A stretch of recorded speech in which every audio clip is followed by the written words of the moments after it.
Faulkner, and you're listening to Torrent This with Dando.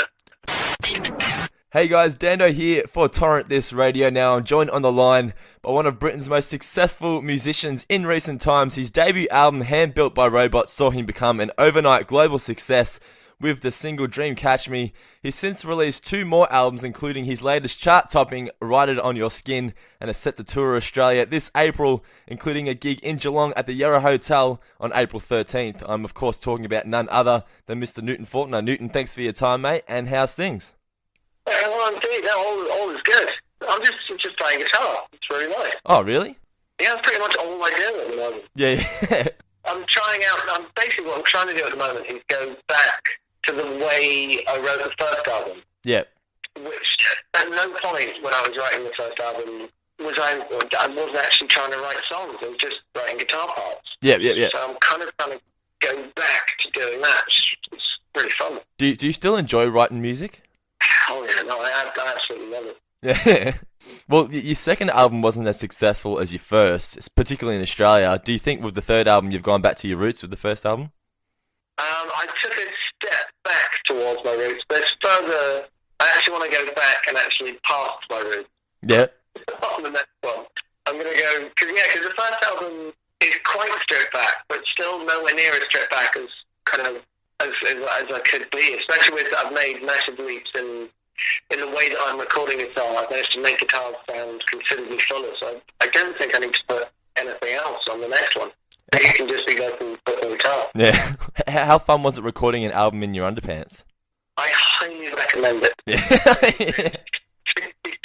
It's fun. That's weird. I do ask people not to visualise that when listening to it. Well, It does kind of ruin the listening experience if while you're listening to it, you imagine a ginger man in his pants. you don't think you'll perform a gig in your underpants? I don't think so. I need at least 6 months mourning. I think we all do, man. Were there any songs when you were making the new album that you felt were a sure thing to make it onto the album, but your brother made you realise they were actually shit? Oh, I'm just trying to think. There's actually the only stuff that got kind of binned was actually at the very, very last possible second was in mastering. And so I put a whole album together, and I sat down, I listened to it from start to finish, and at the end I thought this is really good, and I'm really happy with it, but it's too long. Yep. And then there was 3 of us in the room, and we were like, okay, what can we... But it's a horrible kind of thing, 'cause you put so much time into every single track. And then to go, okay, what can we lose? And we lost 2 tracks at that point. Will they be on the new album that you're currently working on? No, I don't think so. I've kind of taken a bit of a left turn. Yeah. So it's almost, I've kind of turned around and gone backwards, got to where I started, and then I'm going a bit further. Do you ever write songs, and if they get cold and don't make it onto the album, do you ever still get tempted to play them live? Yeah, no, I've done that loads. Yeah? Because, no one can stop me. Yeah. I mean, I've looked across and seen incredibly angry people. Yeah. But I can live with that. They're not people in the audience, so it doesn't really matter. Yeah. Angry people in the audience, at that point, I will stop playing anything. Yes. But if it's angry people to the side of the stage who are like, do you want to play that? Then it kind of makes it more fun rather than less. Yeah. Well, as I mentioned earlier, you're playing in Geelong on April 13th at the Yarra Hotel, Yes. which is sure to be a very intimate show. How long into a gig is it usually before some idiot yells out, play Dream Catch Me? I'm just trying to think. I think it's different everywhere. It depends how drunk people are. That's the main factor. So probably earlier in the gig on a Friday or a Saturday, slightly later any other day of the week. But something again, it's weird. It doesn't actually get shouted out that much. Oh, really? Yeah, people shout out for really stupid things that I don't do very often. Yeah, what gets requested more, that song or SpongeBob SquarePants theme? Well, SpongeBob comes up a lot. I wrote a very, very stupid song, which is one of the songs that I looked across and saw angry people to the side. I wrote a song called He Was a Professional, which was a love song. It was a very touching story. It was about 2 dog food tasters. People thought it was silly, I'm not going to lie. Yeah. But I absolutely loved it. I played it every night. And then I stopped away, and then people started asking for it to come back. So, Now it's permanent. Yeah, that got shut down. Well, what is one song you would refuse to sing as a piss take at a gig? Oh, I'll do anything. The piss take. I'm not going to be taken seriously. I don't mind. I mean, I've done so many stupid covers. Endless. Like, I've done You Spin Me Right Round. I've heard about that one, yeah. That's pretty fun. I did a radio thing in England the other day, and they wanted three snippets of 3 songs. Yeah. One of them was Like a Virgin. Oh. Which I was dreading trying, because I wanted to make it interesting, but I had no idea how. And then it actually ended up being my favourite of all 3. Really? I came up with a weird kind of Michael Jackson Madonna thing. Because I had Like a Virgin, which was all Michael Jackson. That's glorious. Was that recorded? Yeah, it was. I only did like a verse and a chorus, but I'm quite tempted to do the whole song. Yes. It sounds great. Well, everywhere I read, man, everyone seems to mention how laid back and carefree you are and how happy. What is something that really gets on Newton Faulkner's nerves? There's all kinds of things, and I just don't go on about them. Okay. What would make you more angry, being stranded on an island with pessimistic people, or somebody cutting off one of your dreads in the middle of the night? Well, I've got quite a few. I could spare one. If they cut all of them off, then I'd probably be quite big. Could we see the dreads come off at some point in the future, do you think? I don't think so. I saw a guy with grey dreads the other day, and I was like, that's good. I'm enjoying that. But he had grey dreads that was so, not just smartly dressed, but like smartly dressed to the absolute max. I think he had a bow tie. Yeah. And he had shoes with proper old school spats on, with all white bits. And he had an awesome cane that looked really ornate. I think he was a wizard. He looked like a wizard, yeah. Well, when are you coming out to Australia? Are you here already, or are you coming out soon? No, I'm sitting at home in London. Oh, okay, yeah. And I come out, I think, the end of March. Okay, yeah. You must be keen to get away from the coldness of the UK and bask in the sunshine here. It's weird. I can't get used to the coldness. I'm kind of built for it. I'm built to the Highlands of Scotland. Really? When I go to sunny places, and I'm like, it's very nice. It's really quite hot. My wife, she's from the UK. She hates it. Really? Well, it's weird. I've got massive hair and a beard, which is basically equivalent to wearing a woolly hat and a belly flannel. Well, what's something you look forward to about most when coming to Australia? It's just really fun. Just the crowds are always really up for it, and it's just good kind of vibes around. Will Zoe and Bo be making the trip over? Not this one. I wouldn't inflict that flight upon. Yeah. Not so much him. He'd be okay. I think the other people on the plane might get mildly annoyed. Yes, yeah. I have done that flight with a small child, and I think he was really, really young. It was only kind of less than a year, I think. Yeah. And I remember looking at the small child, looking incredibly upset, and obviously like in pain with his ears and stuff. Yeah.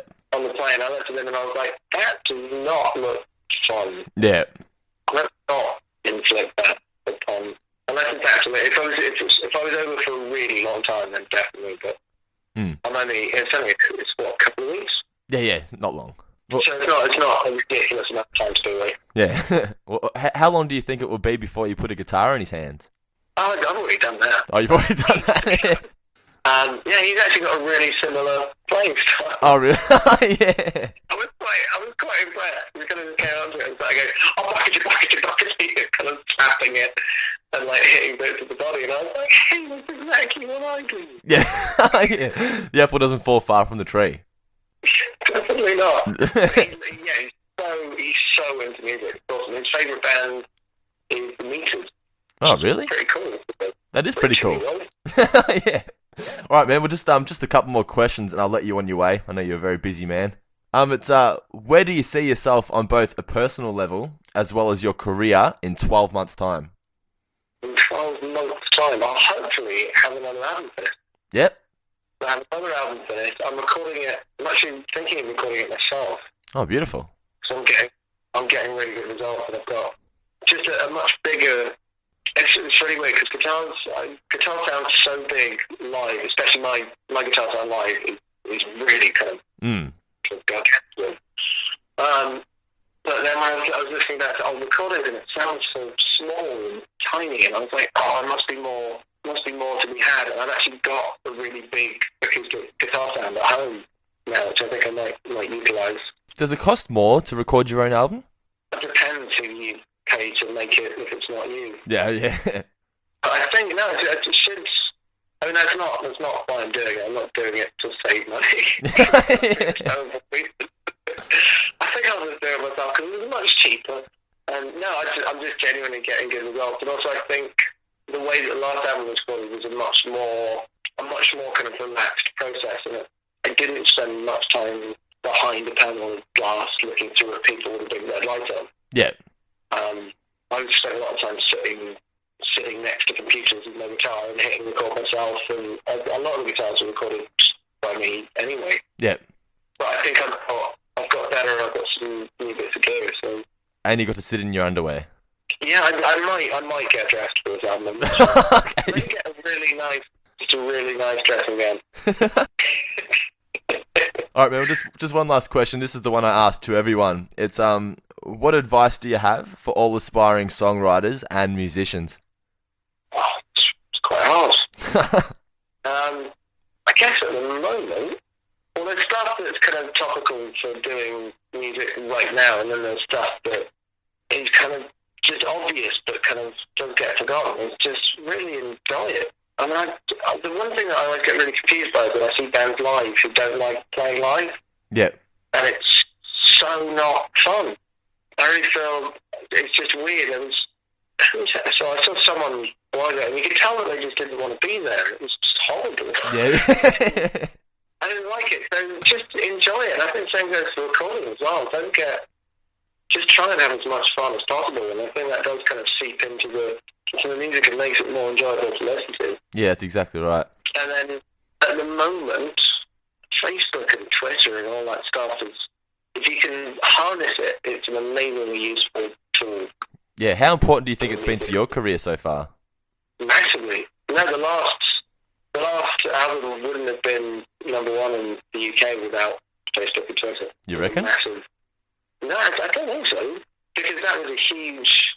I mean, I did so much online stuff, because the album was finished, so I wasn't having to write stuff, so I just put all my kind of work time into the internet, and I did loads of stupid things. Like I did a visual countdown. Mm-hmm. Yeah. Which was so fun. I'm dyslexic, and I uploaded number 4 backwards to like 500,000 people. It's mildly embarrassing. Do you get a big head when you put something online and that many people just check it out? It's just weird. It's kind of so... It's not like there's people knocking at your door going, hey, that's cool. Like, so far away from you that you kind of don't even take it in. I mean, there was one thing on Facebook recently which within 2 days got 32,000 likes. 32,000? Insane. And I was getting phone calls from people going, dude, you see how many likes? Yeah, it's quite fun. It was a very stupid picture as well. It was a headache tablet advert, which it's actually, I think it's supposed to be a woman. Like a knitted kind of puppet thing, but looks so much like me, it's ridiculous. And I just went and stood next to it and took a picture. I did have faith as well. I did have faith as precisely as I could. And that was ridiculous. Do you ever get tempted just to put things online just to see how many likes you can get? Well, yeah, I'm only putting stuff up because I find it mildly amusing. I uploaded, it was a link to, was Alan Rickman drinking a cup of tea in like super slow motion. Alright, man. Well, there you go, guys. Make sure you grab yourself a copy of Newton Faulkner's latest album, Write It On Your Skin. Check him out in Geelong at the Yarra Hotel on April 13th. And for all the latest news and info, you can like his Facebook page. It's facebook.com/Newton Faulkner. Once again, mate, thanks for your time. Really appreciate it. And I look forward to seeing you in Geelong. Cool, no problem, man. Take care. Catch you later, mate.